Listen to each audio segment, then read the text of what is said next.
Berbagai persoalan muncul saat penghitungan suara cepat dari aplikasi Sirekap milik KPU. Perbedaan jumlah hitungan surat suara dari TPS memiliki jumlah yang berbeda dengan yang ditampilkan Sirekap disoroti sejumlah lembaga masyarakat sipil. Akan tetapi dalam konferensi pers yang membagikan temuan dugaan kecurangan dalam rangka jaga pemilu jaga suara 2024, diingatkan bahwa persoalan serius di pemilu bukan hanya dari salah input data saja. Yaitu Bengkulu, Jambi, Jawa Barat, Jawa Timur, Kalimantan, Lampung, Maluku, Nusa Tenggara Barat, Sulawesi Selatan, Sulawesi Utara, dan Sumatera Utara. Terjadi kesalahan input di dalam Sirekap mereka. Ada dua pola yang menarik. Bukan tidak ada capres yang lain, tapi yang kami temukan, satu, pola penggelembungan suara didominasi kepada paslon 02. Kalau mau di persentase, terdapat penggelembungan 02 80%, 10% untuk 01 dan 10% 02. Simpulan kami 03. Simpulan kami ya bahwa ada sesuatu yang konstan terkait dengan penggelembungan untuk 02. Hingga saat ini sejumlah lembaga pemantau pemilu masih menerima laporan masyarakat terkait kejanggalan-kejanggalan yang terjadi di lapangan. Tim Liputan iNews melaporkan. Sirekap manual secara bertahap, itu selintas seolah-olah Sirekap itu terpisah. Tetapi sebetulnya di dalam proses pemilu kita, untuk melakukan rekapitulasi yang secara manual bertahap itu, bahan yang atau draft bahan yang akan dibuka untuk diperiksa bersama, itu datangnya dari Sirekap. Jadi sedemikian vitalnya Sirekap itu, sehingga kita betul-betul harus pastikan data-data yang diolah, dikumpulkan di dalam Sirekap itu adalah data-data yang tidak menyimpang. Data-data yang betul sesuai dengan hasil hitungan di setiap TPS-nya. Saya akan mengambil sekedar contoh saja evaluasi kami terhadap Sirekap ini. Dan ini tentu masih berdasarkan jumlah yang tidak besar. Kalau kita lihat di layar saat ini kami ambil dari 5.000 sampel data Sirekap yang tersebar di 1172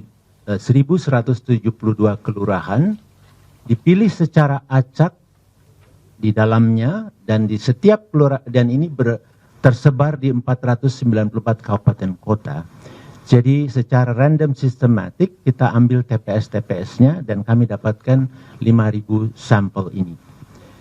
Dan ini kami lakukan data yang kami ambil dari Sirekap pada tanggal 15 Februari jam 3.42 sampai 16 Februari jam 5.36. Hasilnya seperti apa? Yang ada di Sirekap tersebut, suara tidak sah, tidak sama dengan jumlah suara paslon. Ya, suara paslon itu kalau ditotalkan menjadi suara saya, itu ada 133 atau 2,66% yang kasusnya seperti itu. Kalau Ketua KPU mengatakan kemarin cuma 0,6%, seolah-olah itu enteng sekali, kecil sekali, dan itu baru dari data yang mereka punya saja kan? Seharusnya, atau saya duga itu datanya jauh lebih besar. Itu yang mereka baru baca, ya 0,6%. Tetapi kami dari sampel yang 5.000 saja, itu ada 2,66%. Jadi ini bukan angka yang sedikit. Suara sah yang tidak sesuai dengan foto C hasilnya itu ada 44 atau 0,88%. Satu atau lebih suara paslon tidak sesuai dengan foto C hasil itu ada 98 atau 1,9. Jadi para peserta atau teman-teman kalian, ini kondisi persoalan. Tim pemenangan nasional Ganjar Mahfud buka suara terkait sengkarutnya data penghitungan suara di aplikasi Sirekap. Menurut TPN, anomali data di aplikasi milik KPU tersebut menguntungkan pasangan Capres-Cawapres Prabowo Subianto Gibran Rakabuming. konferensi pers mengenai Sirekap. Dan Sirekap ini kalau kita melihat pemberitaan di media, apalagi di media sosial, itu banyak sekali yang mengindikasikan kecurangan-kecurangan yang menggerus integritas pemilihan umum itu sendiri. Ya. Nah, kalau ini dibiarkan, ini akan semakin merusak integritas pemilu itu. Ya. Nah, kita melihat dalam media sosial, dalam media, ya, salah satunya adalah penggunaan Sirekap yang cenderung menguntungkan paslon nomor 2 dan merugikan paslon nomor 3. Ya. Ini yang paling banyak kita temukan dalam pemberitaan-pemberitaan, terutama di media sosial, disertai dengan video yang kita bisa saksikan, dan kami berpendapat bahwa hal ini sangat tidak sehat dan sangat tidak fair dan mengancam, ya, pemilu dan pilpres yang jujur. Dan kami sudah melaporkan ini baik ke KPU dan Bawaslu. Kami minta kepada Bawaslu untuk melakukan investigasi terhadap hal ini, supaya kita tidak dicurangi, supaya publik, ya, juga tidak dicurangi, dan Bawaslu sebagai lembaga yang fungsinya melakukan pengawasan punya kewajiban untuk melakukan investigasi itu. Cawapres nomor urut 3 Mahfud MD hari ini menghadiri pengukuhan 3 guru besar Fakultas Kedokteran Universitas Indonesia. Dalam kesempatan tersebut, Mahfud menegaskan penggugat sengketa pemilihan umum di Mahkamah Konstitusi tidak selalu akan kalah. Hal tersebut berdasarkan pengalaman Mahfud yang juga pernah menjadi Ketua Mahkamah Konstitusi. Mahfud menyinggung beberapa sengketa pemilu ketika dirinya menjadi Ketua MK. Mahfud menjelaskan saat itu MK menemukan bukti kecurangan pada proses pemilu. Dari bukti-bukti kecurangan tersebut, MK memiliki wewenang untuk mengulang pemilu atau mendiskualifikasi pemenang pemilu.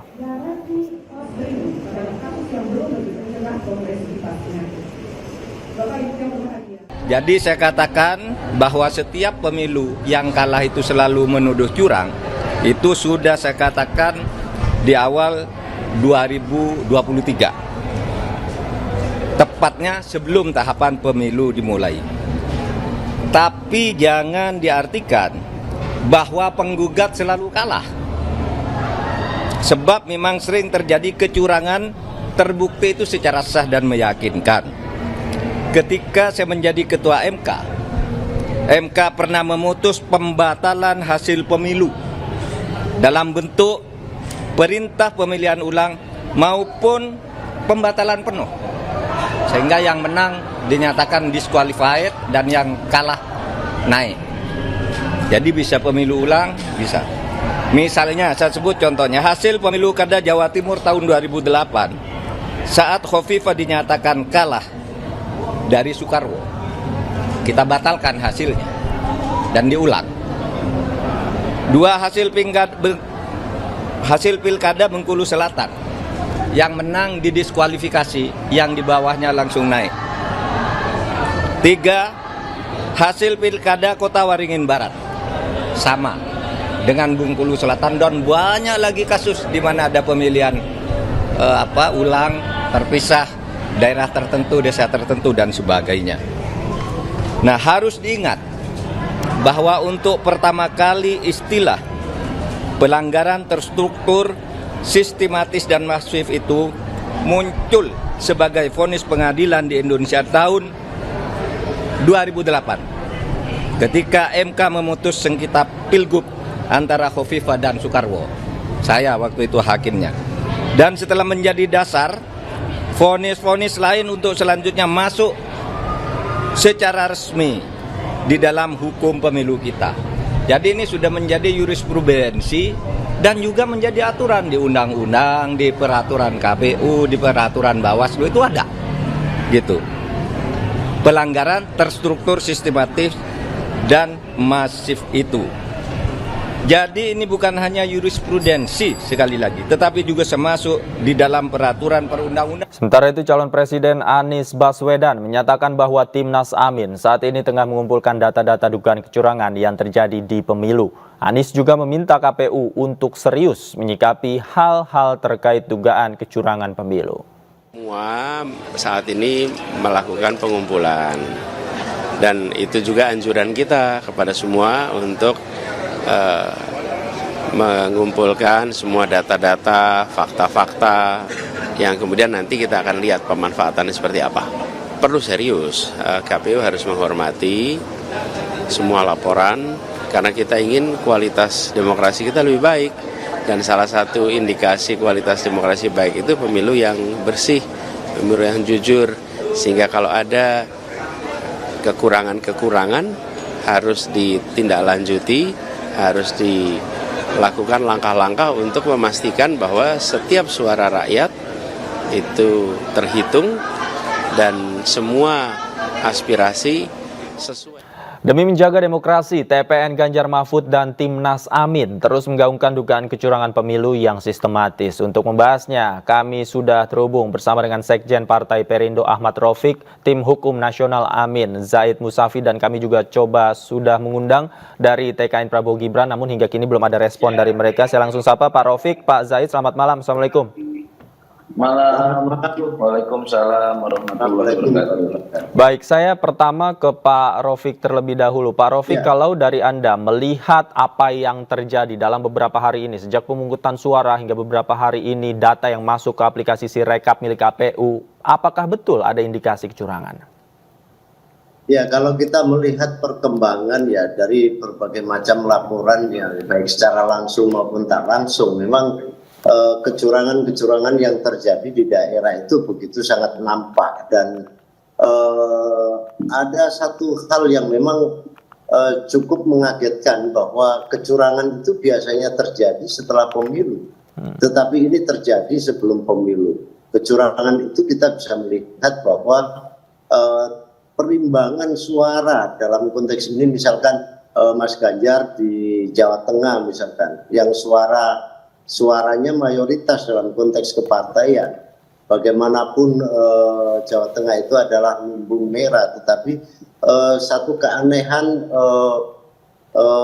presiden yang dicalonkan oleh PDIP atau Partai Perindo itu tidak mendapatkan suara yang signifikan. Begitu juga terjadi di Bali dan Sulawesi Tengah. Ini adalah bagian dari sebuah anomali yang menurut saya ini penting diinvestigasi. Yang kedua, dari Sirekap yang beberapa hari ini kita lihat banyak sekali problem, dan itu diakui oleh penyelenggara bahwa ada kesalahan-kesalahan. Menurut saya ini bisa menimbulkan spekulasi-spekulasi yang sangat luar biasa dari masyarakat, menimbulkan sebuah tanggapan yang negatif bahwa pemilu yang seharusnya jujur dan adil itu tidak kelihatan nampak di situ. Bagaimanapun itu adalah sebuah sistem yang diciptakan oleh KPU, tetapi kita juga tidak bisa melihat kebenaran dalam konteks yang sesungguhnya. Betul bahwa Sirekap itu adalah sebuah sistem yang dipakai untuk data yang dari TPS-TPS secara langsung. Tetapi tadi kita bisa melihat bahwa ada buffering, ada kendala koneksi, ada kendala SDM, ada segala macam. Ini juga membuat masyarakat juga semakin ragu. Pemilu itu buat saya bukan soal angka-angka, tetapi pemilu itu juga soal legitimasi.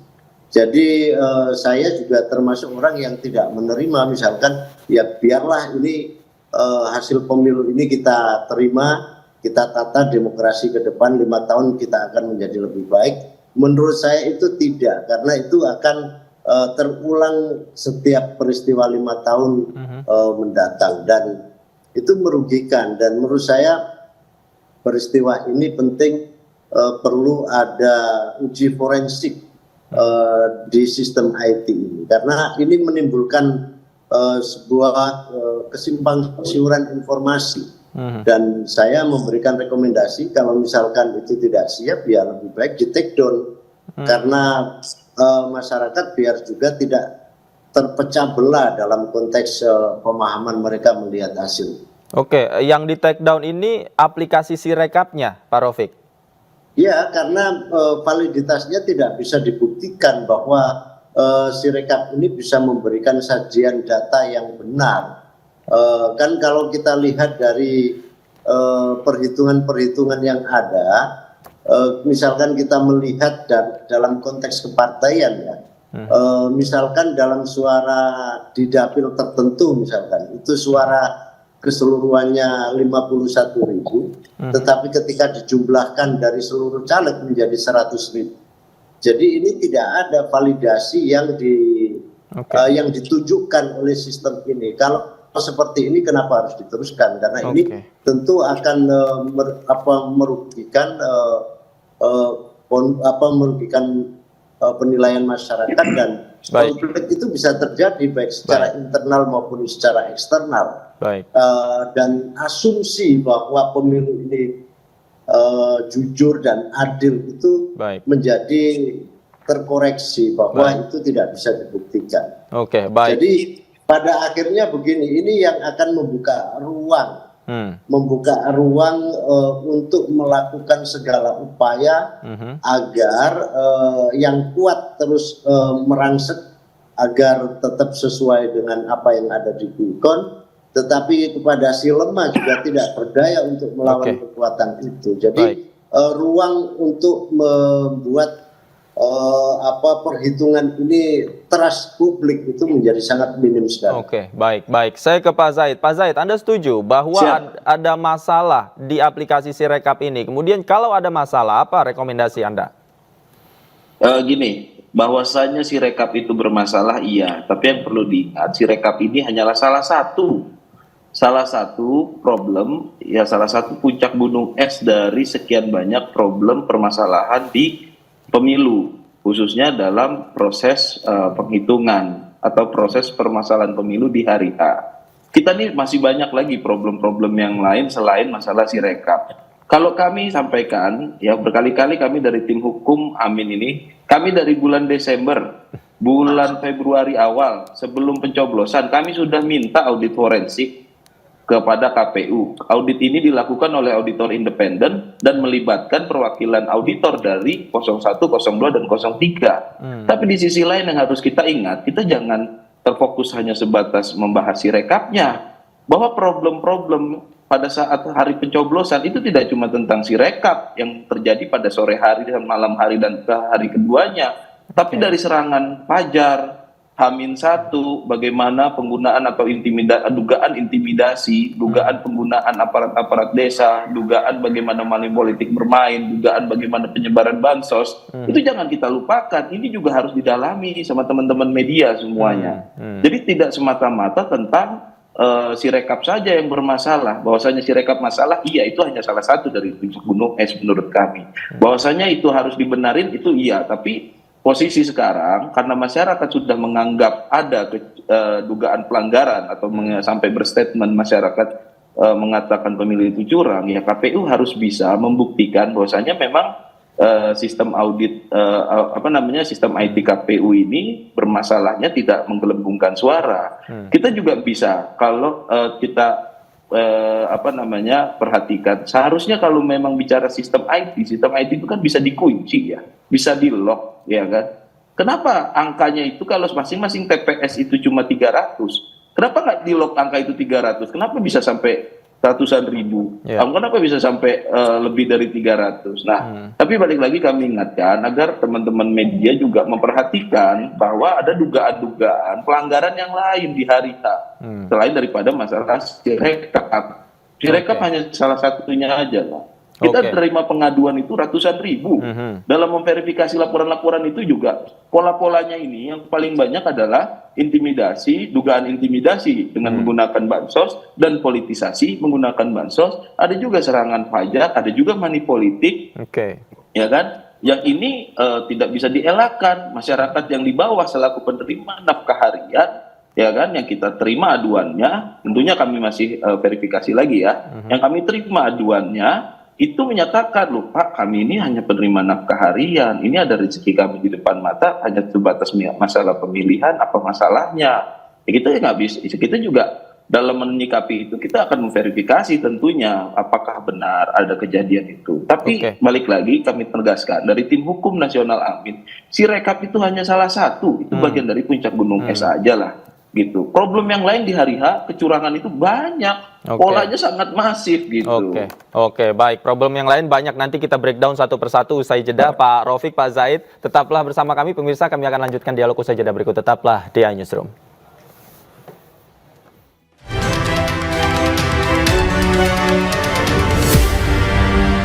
Kembali di Newsroom, pemirsa, saya masih bersama dengan Pak Raufik dan Pak Zaid. Saya ke Pak Raufik. Tadi Anda menyebutkan sebenarnya kecurangan bisa terlihat, terpampang nyata terjadi sejak sebelum pencoblosan. Nah, kalau dari Anda sendiri melihat sebenarnya kecurangan ini jangan-jangan dilakukan secara struktur, sistematif, dan masif. Ya, kalau kita lihat prosesnya di dalam pencalonan itu kan sudah sangat kelihatan bahwa hakim MK-nya sudah melakukan pelanggaran etis karena ada aspek yang memang itu tidak boleh dilakukan. Satu sisi kita juga melihat bahwa ada pemaksaan di situ. Kita juga bisa melihat KPU juga pada saat menerima pendaftaran itu PKPU-nya juga belum ada perubahan. Jadi memang sistematisasi ini kalau ada penolakan, tetapi itulah yang sesungguhnya terjadi. Jadi masyarakat juga memahami kok bahwa ini ada kesalahan prosedur, ada kecacatan. Menurut saya inilah yang menjadi cikal bakal yang akhirnya berentet. Pada akhirnya kekuasaan itu juga turut membopong atau memperkuat positioning agar apa yang sudah dilakukan itu tidak terkalahkan.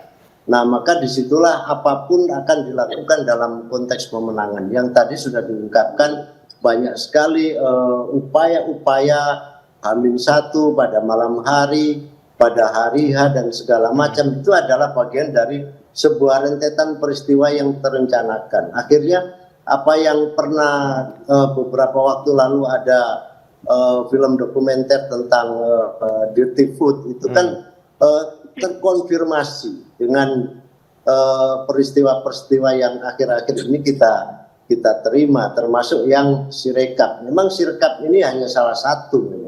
Undang-undang mengakui bahwa yang namanya real count itu bertahap dari PPK dari KPPS ke PPK kabupaten, provinsi, hingga pusat. Tetapi kalau misalkan Sirekap ini tidak lagi diperlukan, kenapa ini harus ditampilkan gitu? Ini yang pada akhirnya menjadi lorong gelap untuk mencapai sebuah hasil yang sangat final.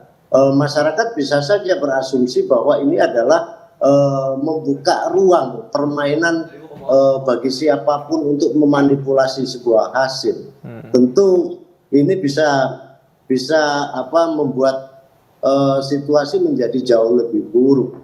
Nah, tentu kita berharap bahwa segala catatan-catatan itu KPU juga harus bisa terbuka dalam konteks ini. Misalkan sudah mulai banyak civil society menuntut agar ada audit forensik terkait dengan websitenya atau terhadap Sirekap ini. Bagaimana sistemnya, tadi ngeling kemana dan segala macam, ini juga harus ditunjukkan setidak-tidaknya kepada peserta pilpres, tim sukses, ke partai, dan sekaligus ke masyarakat agar legitimasi itu bisa didapatkan dengan baik, sehingga siapapun yang menang atas proses ini itu tidak lagi mengalami hambatan ketika dia melakukan menjalankan pemerintahan. Tapi pertanyaannya begini, Pak Raufik, tadi Anda merekomendasikan untuk data yang sudah terpampang atau aplikasi Sirekap ini kan di take down. Bukankah kalau di take down malah akan menimbulkan masalah baru? Akhirnya semua tidak tahu berapa hasilnya begitu dan tidak bisa terpantau secara publik dan mengikuti prosesnya hari demi hari di KPU itu sendiri. Seperti apa? Nah, kalau ditampilkan juga kayak begini kan nggak ada yang bisa dijadikan sebagai pegangan. Mana yang benar, mana yang salah kita juga tidak tahu, dan sampai detik ini di dalam Sirekap itu juga kita tidak bisa melihat validitas data yang sesungguhnya mana yang dipakai. Nah tentu ini kan mengundang berbagai macam persoalan-persoalan yang pada akhirnya juga masyarakat semakin resah, semakin gelisah. Ini kalau tidak terjadi satu proses pembenaran yang baik, maka ini bisa muncul sebuah eskalasi yang menurut saya kita juga tidak tahu ke depannya seperti apa. Nah ini harus ditunjukkan kepada publik bagaimana Bawaslu merespon ini secara baik, menunjukkan bagaimana tugas dan fungsinya, agar demokratisasi yang selama ini kita rajut itu bisa berjalan secara optimal. Walaupun memang kita sudah paham secara keseluruhannya memang demokrasi kita sedang tidak baik-baik saja. Oke, baik. Saya ke Pak Zaid. Pak Zaid, ini saya ingin mengklarifikasi ya, koreksi kalau saya salah. Tadi juga disebutkan oleh Timnas Amin bahwa ada beberapa tuntutan melihat perkembangan hasil penghitungan suara dan yang terjadi di Sirekap. Salah satunya adalah meminta peserta yang memang diuntungkan dari kegagalan sistem di Sirekap ini untuk didiskualifikasi. Sebenarnya tuntutan terbesar apa yang Timnas Amin inginkan untuk tindak lanjut dari keeroran yang terjadi di aplikasi ini? Tentunya sesuai ketentuan hukum yang berlaku, kita bermain sesuai aturan hukum saja. Jadi memang betul ada tuntutan ya dari Timnas Amin mengenai pihak yang diuntungkan dari kegagalan sistem Sirekap ini agar didiskualifikasi. Sekarang selanjutnya adalah apakah ketentuan tersebut bisa dipenuhi, kan seperti itu. Nah tentunya kalau memang itu bisa kita penuhi, ya kan, kita tentu akan memperjuangkan itu, memperjuangkan melalui upaya-upaya hukum untuk mendiskualifikasi. Karena apa? Yang kami tempuh adalah jalur hukum kok. Secara hukum itu sangat dimungkinkan apabila ada paslon yang diuntungkan ya dari permainan suara sesuai pasal 532 ya, Undang-Undang Pemilu itu ya 7/2017 itu. Nah, itu kan memang dimungkinkan. Sebaiknya memang KPU itu mengambil tindakan tegas kalau memang ada pihak yang diuntungkan atas errornya si rekap tersebut. Tapi balik lagi seperti sudah kami sampaikan dari tim hukum tadi, si rekap ini hanyalah salah satu dari dugaan pelanggaran atau dugaan kecurangan yang terjadi di hari H. Jadi semuanya yang lain juga tetap harus diungkap, jangan cuma si rekap, gitu. Semuanya harus dipus, gitu loh. Artinya Anda sepakat bahwa ada dugaan, ada indikasi kecurangan yang terjadi secara struktur, sistematis dan masif, begitu? Ya, kalau dugaan itu jelas, sangat-sangat jelas, gitu. Tapi kan namanya dugaan kan harus melalui proses pembuktian, ya kan? Sekarang dari dugaan terstruktur, sistematis dan masif, ya kan, kita harus kan penuhi semua, ya kan, dari segi apakah ada pejabat yang ikut bermain, apakah ini terencana, ya kan, apakah ini terjadi di banyak tempat. Nah, kalau kita hanya melihat Sirekap itu nggak terjadi di 1-2 TPS atau 1-2 kabupaten kota atau 1-2 provinsi loh. Yeah. Ini terjadi di banyak provinsi. Artinya apa? Dugaan TSM itu ya patut dicurigai ya terpenuhi, gitu. Nah ini kalau udah terpenuhi ya mendiskualifikasi paslon yang diuntungkan tentu bukan hal yang tidak dimungkinkan, sangat mungkin.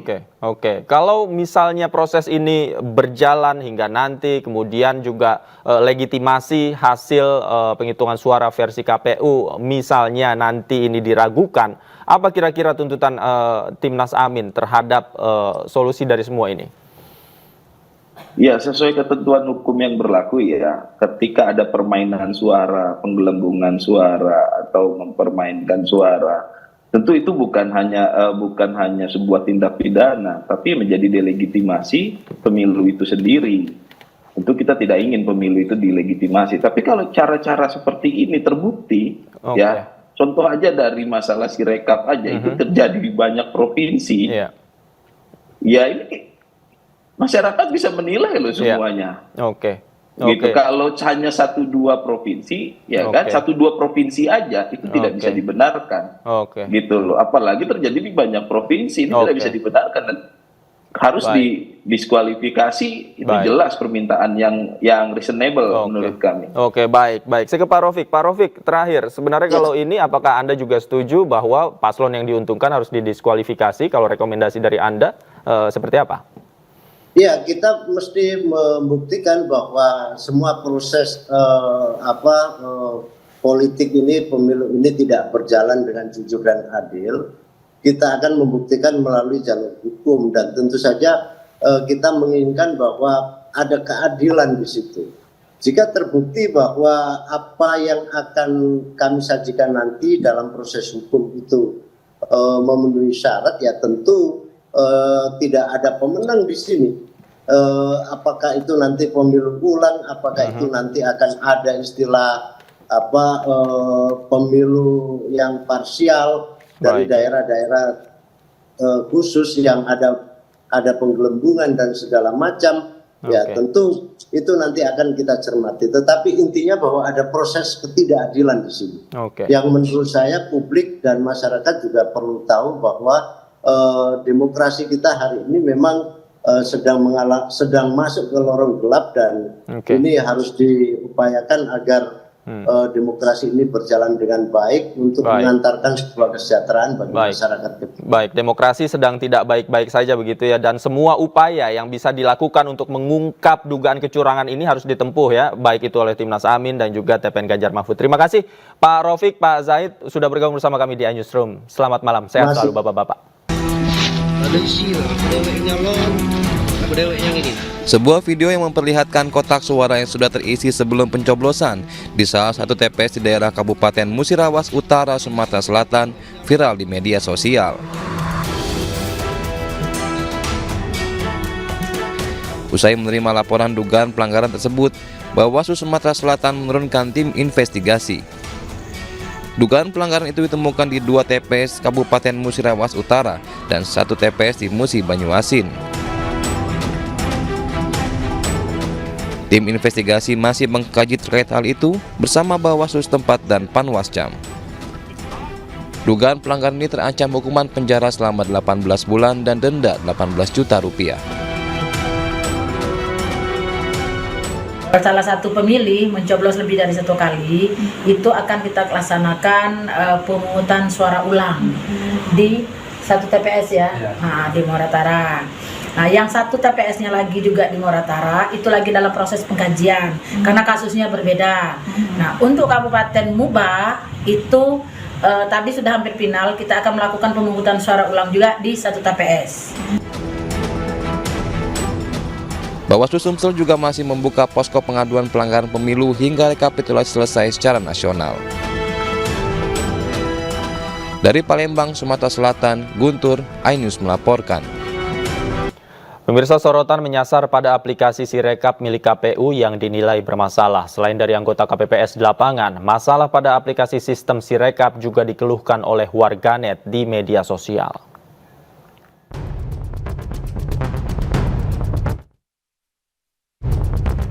Aplikasi penghitungan suara Sirekap milik Komisi Pemilihan Umum mendapat kritikan dari banyak pihak. Warganet ramai-ramai mengkritik anomali yang muncul dalam sistem informasi milik KPU tersebut. Pasalnya hasil pembacaan Sirekap terhadap data formulir C tidak sama. Salah satu unggahan di media sosial mengeluhkan perbedaan angka antara aplikasi Sirekap dengan data yang ada di tempat pemungutan suara. Dalam video ini, hasil perhitungan di TPS secara fisik angkanya berubah drastis setelah dipindai ke dalam aplikasi Sirekap Pemilu 2024. Keluhan juga datang dari petugas KPPS yang bertugas di TPS 026 di wilayah Joglo, Kembangan, Jakarta Barat. Berdasarkan hasil perhitungan, suara calon presiden nomor urut 2 tiba-tiba melonjak dari 80 suara menjadi 720 suara. Di halaman pertama dan halaman ketiga, saya masih bisa ngedit. Sedangkan di halaman kedua, saya sudah tidak bisa untuk diedit dan sudah terekam suara untuk paslon nomor 2 itu 720, sedangkan untuk perhitungannya adalah sebesar 80 suara. Sengkarut yang terjadi pada aplikasi Sirekap diakui oleh Komisi Pemilihan Umum. Ketua KPU Hasyim Asyari mengklaim terjadi kesalahan konversi pada sistem saat unggahan formulir C dilakukan. Unggahan Sirekap yang hasil konversinya berbeda dengan yang formulir yang diunggah itu, baik itu melalui media sosial, melalui WA, kami tentu saja mengucapkan terima kasih atas segala masukan, catatan, dan sekali lagi tentu kami nanti akan melakukan koreksi-koreksi. Nah, berdasar, dan kami juga menyampaikan tadi bahwa sebetulnya di dalam sistem atau Sirekap mengenali bahwa hasil konversi itu ada yang salah atau tidak tepat dengan data dalam hitungan maupun penulisan di dalam formulir yang diunggah itu. Di dalam sistem Sirekap yang ditemukan itu ada 2.325 TPS. Saya ulangi ya, 2325 TPS yang ditemukan antara konversi hasil penghitungan suaranya dengan yang formulir diunggah itu berbeda. Komisi Pemilihan Umum berjanji akan segera mengoreksi kesalahan yang terdapat pada sistem Sirekap agar data jumlah suara yang masuk ke sistem bisa sesuai secara presisi dengan hasil pemungutan suara yang diunggah di seluruh TPS. Dari Jakarta, Tim Liputan iNews melaporkan.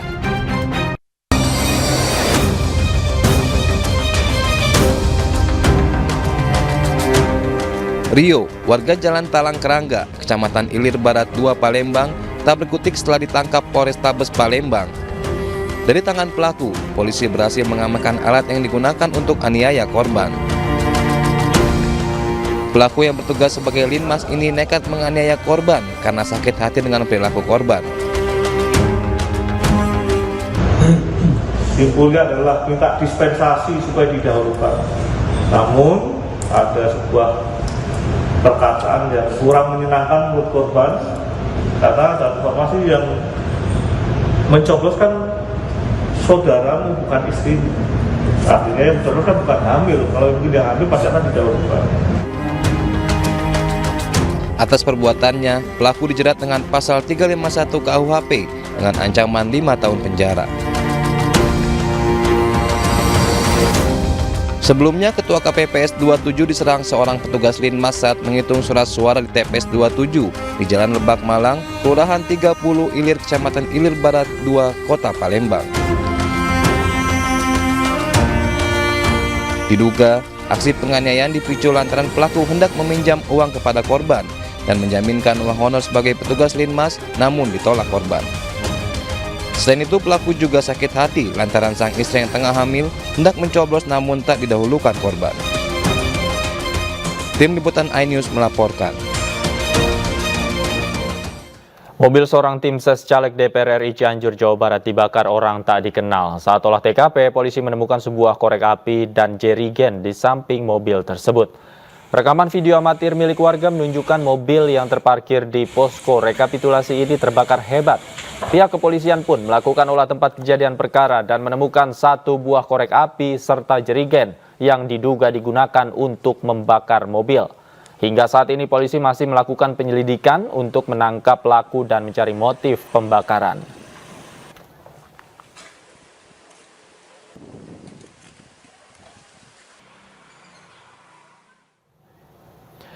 Seorang caleg mengamuk di kantor Kecamatan Ajung, Jember akibat suaranya hilang di TPS 35 Kecamatan Ajung. Ia juga mengatakan panitia pemilihan kecamatan sengaja menjual suaranya kepada partai yang lain.